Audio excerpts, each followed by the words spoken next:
Welcome back to another episode of Central Oregon Shenanigans.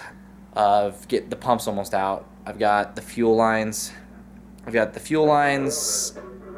then it can come out. So tubers, this is how bad. This is how bad it is. So look at this. That's the seal. It actually pushed it out of the pump, and it was just riding on the shaft. That's why it just completely lost power. That's just nuts. I'm in awe. I even got it to fire back up again. Anyway, just to share. Alright guys, so we got the pump back. Instead of doing a rebuild, we actually decided to try the seal thing one more time. And the reason I'm saying that is the pump company, after we found out that the seal got pushed out, basically the pump guy told me that there's something wrong with my return line, that it's plugged, causing the pressure to push the seal. So why not try one more time to see if that's the problem? So what we're doing right now is we're getting the pump back together, and we're going to be testing and checking the return line. And he said the way the return lines ran, right, there's two return lines. There's one return line that goes off the back of the injection. You got the injectors, and you have the return line off the injectors down. And then also you have a return line into the fuel filter.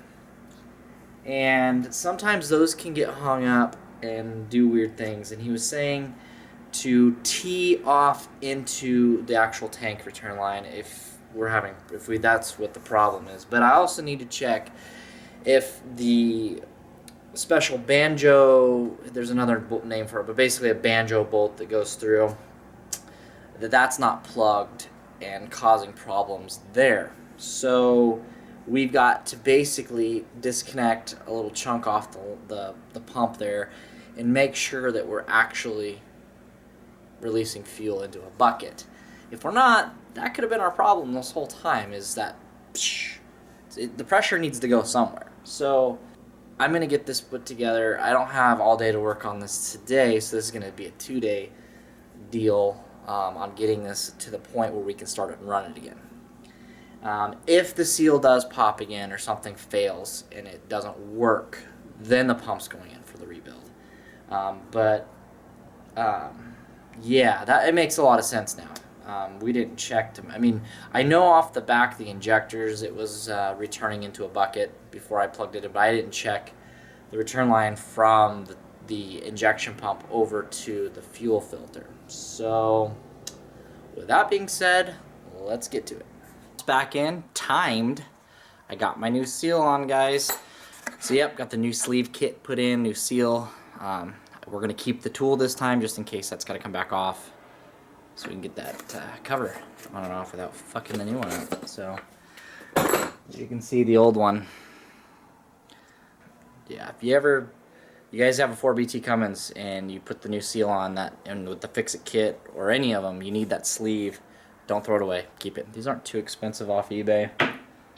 Sleeve, this whole kit, I think it was like $19 or $20. It was not bad. Well guys, it was a successful day on the expedition. We got the new pumps in, the new seals in, timing gear covers back on, and yeah, so I'm gonna call it a night. I'm gonna have me a beer, enjoy this beautiful weather. Yep, pretty much just need the harmonic balancer. I got that tool in there still. I gotta pull that out. Harmonic balancer, tack kit, fuel lines, fire it, test it, love it. Beautiful day here in Central Oregon. Looking like a damn used car dealership around here though. I got white truck here, Expedition, Squeaks, Ranger, and Jeep. Is that gonna work for you? It does. Does it sting? So I blew the tire in the Ford Ranger this morning, going to go get me some Coca-Cola and a Red Bull, and yeah, so now we gotta go rescue our Ford Ranger. Off we go.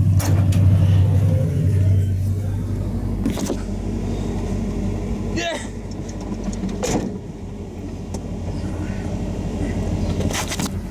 So how's your Sunday morning going? Oh, well, it was fine until I got a phone call that said, help, I need a rescue.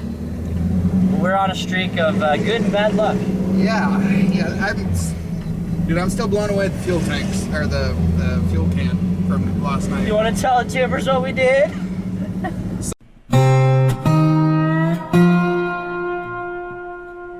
So there I was, knuckle deep in my own, and never mind.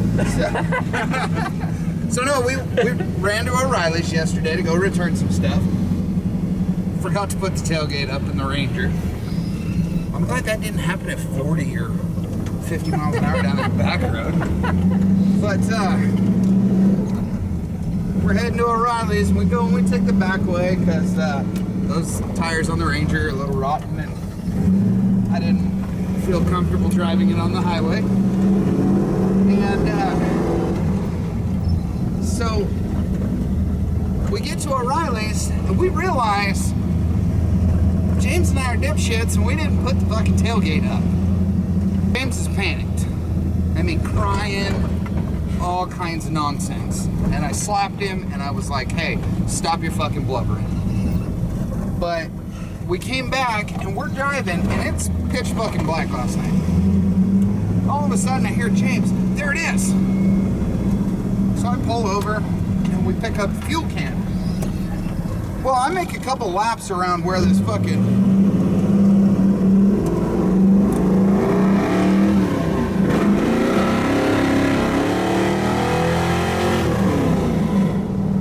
fuel can's at.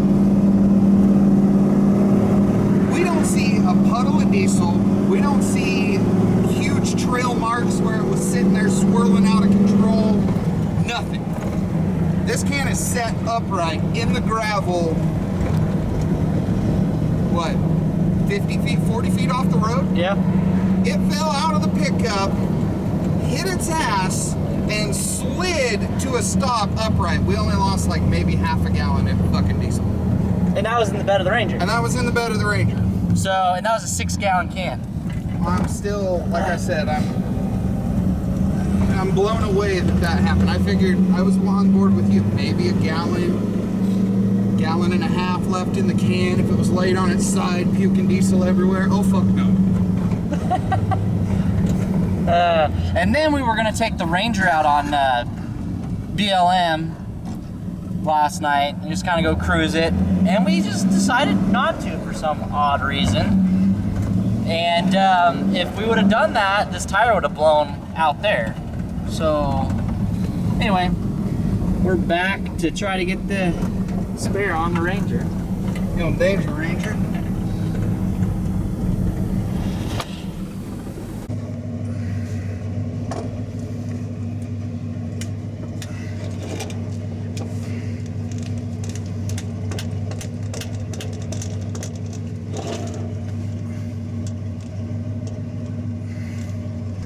Right. One more. Oh, that's cute. One more.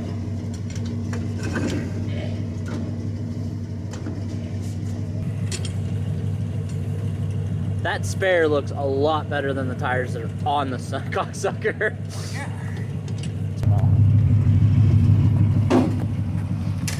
All right, guys, back to the garage. Ranger made it back. I'm now working on the Expedition for this Sunday shenanigans. I've got air intrusion in my fuel really bad, and it's down in the line somewhere.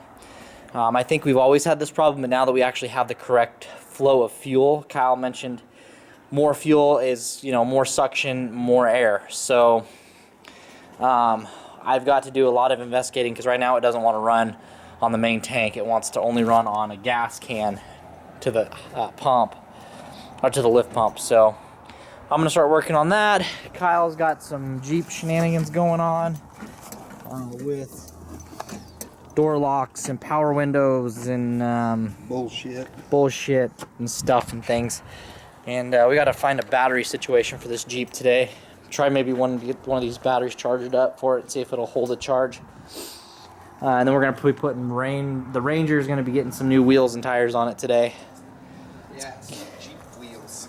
we got some Jeep wheels that we got for this, but for right now, so that thing has some good tires on it. We're gonna put those on that. These aren't the best, but at least they hold air and they're not rotten. So, all right, guys. Well, just got this in the mail finally.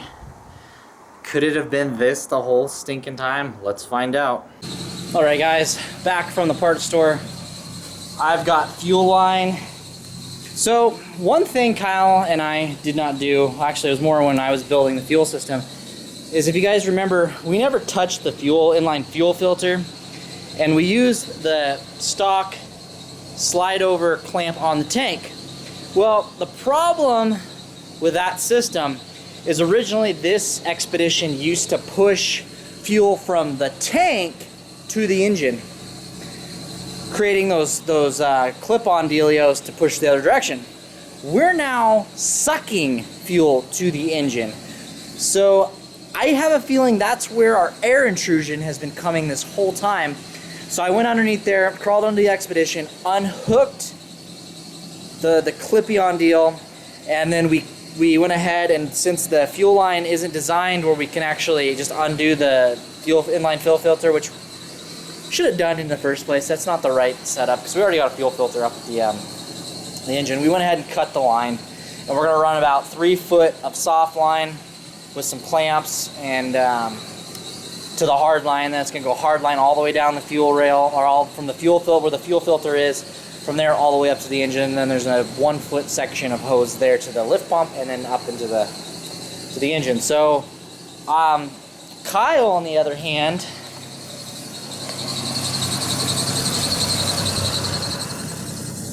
is wiring his life away again. Well, I'm gonna try. He's I found the switch. You found a switch? Yeah, the switch was in there. Switched it out.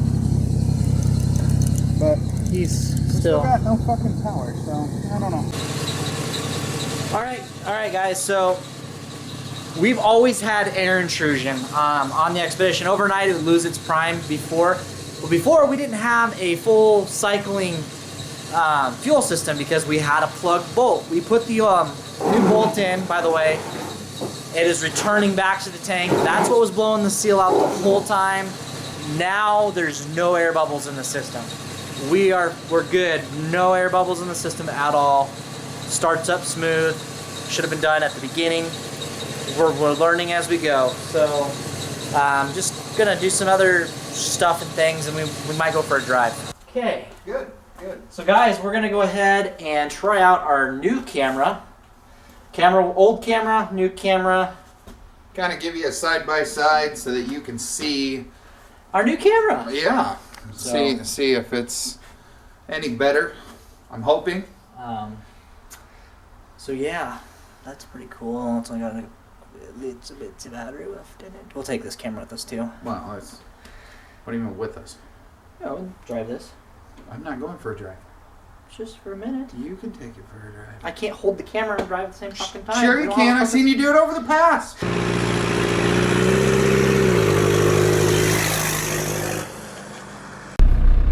Well, It's running. how's it feel? It feels like a 4BT Expedition again.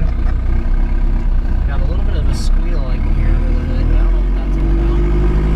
I don't know either. Transmission, the program that I put in, it stayed. Yeah, we put 6 gallons of fuel in it, so we kind of screwed up our fuel economy test. But the battery got unplugged anyway, and we're sitting at 1 mile. Doesn't matter. It doesn't even matter. Torque locked in 3rd gear. Yeah. Yeah, I like it locking up in 3rd gear. It's got the torque to do it. Well, guys, we're not doing a Saturday night update, but we're calling this video wrap. Yeah. Oh yeah, that's gonna be great. So, anyway, guys, we're done. It's cold. It's miserable. It's been snowing off and on, raining, sleet, just random nonsense bullshit. Yeah, I'm gonna piss and moan like a little girl. So, this whole fucking time, it's been a return line screw. Yeah, well, yes. And a fuel intrusion problem. Air Air. intrusion. Fuel intrusion would have been great. Yeah. Tired. But yeah, huge air leak, which we bypass that, runs great. yep, runs great. We'll have clips in this, or we had clips in this video of blow-bys. I mean, it's running awesome. So once we get her filled back up, we'll get you MPGs, what we're getting. So I mean, it's still a work in progress. It's not a daily yet. But it's getting there. I mean, it is what it is. Um, You ready to send this one off? yeah. I'm not even gonna get up. I'm just gonna say comment, subscribe, give this video a big thumbs up. And I'm gonna sit here and drink a beer, and it's gonna fade away into some music. Yes, it is. It's just gonna fade in.